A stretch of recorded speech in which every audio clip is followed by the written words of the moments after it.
Hello friends, मैं रोहन वर्मा आप लोगों का स्वागत करता हूं अपने यूट्यूब चैनल प्रतियोगिता क्लासेस में। मैं आशा करता हूं कि आप स्वस्थ होंगे, आपका परिवार भी स्वस्थ होगा और आप घर पे होंगे और मेहनत से पढ़ाई कर रहे होंगे।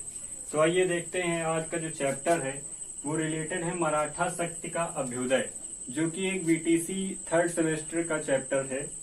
मैं ये कोशिश करूंगा कि आपको रिवीजन के तौर पे जो ये बीटीसी का सिलेबस है तो थोड़ा थोड़ा करके मैं वीडियो के रूप में आपको प्रस्तुत करता रहूंगा। तो देखिए, आज का जो टॉपिक है वो मराठा शक्ति का अभ्युदय से रिलेटेड है। तो इसमें हम देखेंगे कि शिवाजी के बारे में डिटेल से चर्चा करेंगे। शिवाजी के जो कार्य हैं और उनकी संघर्ष हैं और उनका जो प्रशासन व्यवस्था है उसके बारे में हम देखेंगे। तो आइए देखते हैं, शिवाजी का जो कार्यकाल होता है वो होता है 1627 से 1680 के बीच में। शिवाजी का जो जन्म होता है वो होता है 1627 ईस्वी में। 1627 में होता है और एक स्थान होता है शिवनेर। शिवनेर नामक स्थान पे शिवाजी का जन्म होता है। शिवाजी का जो नाम पड़ता है शिवाजी, तो शिवाजी नाम पड़ता है एक शिवनेरी देवी होती है, एक शिवनेरी देवी होती हैं जो उनके नाम पर ही शिवाजी का नाम पड़ता है। शिवाजी के जो पिताजी हैं उनका नाम होता है शाहजी भोसले। शाहजी भोसले ये सैन्य सिपाही भी होते हैं, ये सैन्य सिपाही भी होते हैं। और इनकी माता का जो नाम होता है वो होता है जीजाबाई। और शिवाजी के जो संरक्षक होते हैं, संरक्षक या गुरु आप कह सकते हैं, वो होते हैं दादाजी कोंडदेव। ये जो संरक्षक होते हैं ये होते हैं दादाजी कोंडदेव। इनको आप राजनीतिक गुरु के तौर पर भी समझ सकते हैं, ये इनके राजनीतिक गुरु भी हैं। और दूसरे जो होते हैं वो आध्यात्मिक गुरु होते हैं रामदास जी। और इनकी पहली पत्नी जो होती हैं वो होती हैं साईबाई। इनकी पहली पत्नी का नाम होता है साईबाई। इनका पहला जो विवाह होता है वो होता है 1640 ईस्वी में। अब हम देखिए डिटेल समझ लेते हैं, थोड़ा परिचय हो गया है ये शिवाजी के बारे में। अब हम देखते हैं इनकी प्रारंभिक जो अभियान हुए, प्रारंभिक जो वो लड़ाइयां हुई, प्रारंभिक जो अभियान हुए सैन्य, वो देखते हैं। पहला जो सैन्य अभियान हुआ इनका वो था बीजापुर। बीजापुर के आदिल शाह के खिलाफ 1643 में इन्होंने सिंहगढ़ का किला जीता। 1643 ईस्वी में इन्होंने सिंहगढ़ का किला जीता। फिर दूसरा जो आता है वो 1654 में पुरंदर का किला जीता। आगे आप लोग अभी जानकारी लेंगे कि एक पुरंदर की संधि भी होती है।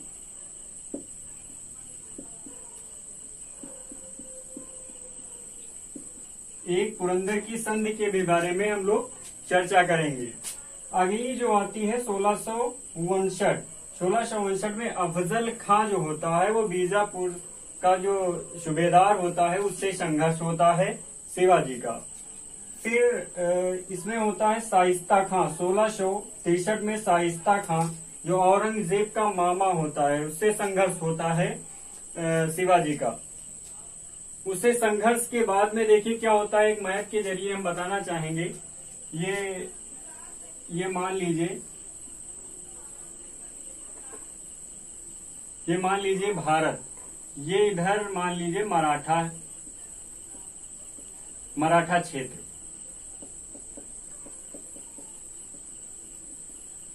और इधर बीजापुर, और ये क्षेत्र जो होगा ये दिल्ली का होगा। दिल्ली में इस टाइम शासन होता है औरंगजेब का शासन होता है। तो उसका जो ये शासन, इसका जो संघर्ष होता है 1643 में शाइस्ता खां जो होता है औरंगजेब का मामा, उससे ये संघर्ष करते हैं शिवाजी। तो वो ये शाइस्ता खां जो होता है वो परास्त हो जाता है। अब देखिए क्या होता है, शिवाजी की जो सैन्य शक्तियां हैं वो बढ़ती ही रहती हैं। इधर बीजापुर की तरफ भी बढ़ी और इनको ये बात जो है समझ में नहीं आया कि औरंगजेब जो है वो परेशान हो रहा था। इनकी जो क्षेत्रफल है, एरिया जो था वो बढ़ता ही जा रहा था अपना। और ये जो इन्होंने दूसरी जो ये कार्य किया, इन्होंने सूरत की प्रथम लूट की। इन्होंने सूरत की प्रथम लूट की 1664 में। 1664 में इन्होंने सूरत पे बहुत बड़ी लूट की थी। और ये पुरंदर की संधि, अभी हमने पढ़ा था कि पुरंदर का किला जीता था 1654 ईस्वी में। उसके बाद में यहाँ पर हम बात कर रहे थे पुरंदर की संधि हुई। पुरंदर की संधि क्या हुई? सूरत की प्रथम लूट जो हुई वो औरंगजेब को हजम नहीं हुई ये बात कि देखिए हमारे होते हुए भी किसी ने इतनी बड़ी लूट कर दी। अब देखिए बात करते हैं पुरंदर की संधि की। पुरंदर की संधि में क्या हुआ? राजा जयसिंह जो थे उनको भेजा गया था, औरंगजेब के जरिए भेजा गया था शिवाजी के से संधि करने के लिए। तो शिवाजी तैयार हो गए थे इस संधि के लिए। तो क्या हुआ? शिवाजी अपने पुत्र के साथ, शिवाजी का जो पुत्र था उसका नाम था संभाजी। संभाजी के साथ ये आगरा आ गए। आगरा आए और वहां पर जो शिवाजी थे उनका स्वागत सही तरीके से नहीं हुआ। बातचीत हुई और उसमें ये संधि हो गई कि 35 जो किले शिवाजी ने जीते थे उसमें से 23 किले जो हैं उन पर संधि हो गई। 23 किलों पर संधि हो गई। शिवाजी को 23 किले देने पड़े थे। तो वहां पर ये संधि हो गई और उसके बाद औरंगजेब ने उनको बंदी बना लिया। उनको बंदी बना लिया और देखिए क्या हुआ? कुछ दिनों के बाद शिवाजी वहां से भाग निकलने में सफल रहे। 1666 में वहां से भागने में सफल हो गए। तो देखिए बात करते हैं, जब वहां ये सब ऐसी बात हो गई, इनको इनका सम्मान नहीं किया गया वहां पर, तो ये क्या कि इनके मन में पहले से ही बात चल रही थी कि हम लूट करेंगे दूसरी। और आए और 1670 में फिर सूरत पर दूसरी लूट कर दी। अब देखिए यहाँ तक की एक इंटरेस्टिंग बात ये रहती है कि ये इतना सारा कुछ करने के बावजूद इनका अभी राज्याभिषेक नहीं हुआ था। राज्याभिषेक शिवाजी का हुआ 1674 में। 1674 में शिवाजी का राज्याभिषेक हुआ।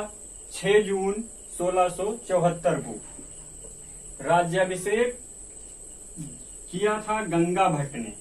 गंगा भट्ट जो कि बनारस के प्रकांड पंडित के तौर पर माने जाते थे, उनके द्वारा जो है शिवाजी का राज्याभिषेक हुआ। और देखिए राज्याभिषेक के तुरंत बाद शिवाजी जो थे उन्होंने दूसरी शादी की। वैसे तो शिवाजी ने 7 शादियां की थी, 7 विवाह किए थे। शिवाजी ने 7 विवाह किए थे। अब देखिए बात करते हैं दूसरी पत्नी की। तो दूसरी पत्नी का नाम था इनके सोयराबाई। अब देखिए क्या हुआ? इनका बंदी बनना और इनका राज्याभिषेक होना और राज्याभिषेक में जश्न मनना, इसमें सारी जो ये इनकी धन कोष था वो धीरे धीरे खत्म हो रहा था। तो उन्होंने कर्नाटक अभियान किया। जहां से बहुत सारा माल लूटपाट की और अपना राज्य कोष भरने की कोशिश की।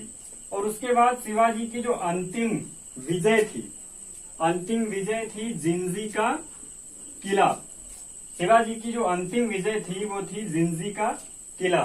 और उसके बाद 3 अप्रैल 1980 को शिवाजी की मृत्यु हो जाती है। ये तो रही बात शिवाजी के परिचय की और सैन्य अभियान की। कितने किले जीते, कहां पर संधि हुई, क्या हुआ, और उनकी मृत्यु 3 अप्रैल 1680 में हो गई। तो यहाँ तक बात करते हैं। अब आगे चलते हैं, देखते हैं शिवाजी का जो प्रशासन प्रणाली थी वो भी बहुत ही अच्छी थी। देखिए जो शिवाजी की प्रशासन प्रणाली थी वो हिंदू सिद्धांतों पर आधारित थी। और उसके बाद बात करते हैं अष्ट प्रधान परिषद कहा जाता था जो शिवाजी की प्रशासन प्रणाली थी। अष्ट प्रधान परिषद यानी अष्ट से पता चलता है कि इनके जो प्रणाली थी ये, उसमें 8 मंत्री थे, 8 मंत्री कार्यरत थे। अब देखिए जो स्टेप बाय स्टेप हम पद बताते चलते हैं, किसका कौन सा नाम था और किस पद से वो जाना जाता था। तो सबसे पहला पद जो था वो पेशवा का था। पेशवा जो होता था वो सबसे प्रमुख मंत्री माना जाता था, सबसे प्रमुख मंत्री माना जाता था। दूसरा जो पद था वो अमात्य का था। अमात्य यानी अर्थ मंत्री के रूप में वो कार्यरत थे। तीसरा जो पद था वो सुमंत का था। सुमंत जो कि विदेश मंत्री के तौर पर कार्यरत थे। चौथा पद चिटनिस का था। चिटनिस यानी पत्राचार विभाग, पत्राचार विभाग में वो कार्यरत थे। और ये तो सब लोग जानते हैं, सेनापति, सेना से संबंधित जो भी कार्य होते थे वो सेनापति को देखने पड़ते थे। न्यायाधीश न्याय से संबंधित कार्य को देखता था। पंडित राव का जो पद था वो मुख्य सलाहकार का था, यानी मुख्य सलाह जो ली जाती थी वो पंडित राव से ली जाती थी। और आठवां और अंतिम पद जो था वो था वाक्यान्वीस का। वाक्यान्वीस जो गुप्तचर या सूचना विभाग इनके कार्य अंडर में था। तो ये था अष्ट प्रधान परिषद के मंत्री और उनका कार्य। अब देखिए जो कार्य कर वाली प्रणाली थी, कर वाली टैक्स वाली, वो क्या थी? आय वाली प्रणाली कहाँ से थी, कैसे थी आय वाला सिस्टम? तो देखिए इन्होंने 2 कर लगाए। 2 कर कौन से लगाए? एक तो सबसे ये चौथ था, एक कर चौथ लिया जाता था और दूसरा कर लिया जाता था सरदेश मुखी। देखिए इधर हम बात करेंगे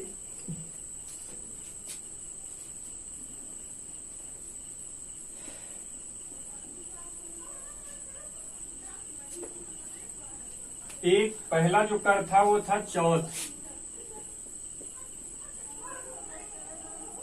चौथ जो था 1/4 लिया जाता था। चौथ 1/4 लिया जाता था। और सरदेश मुखी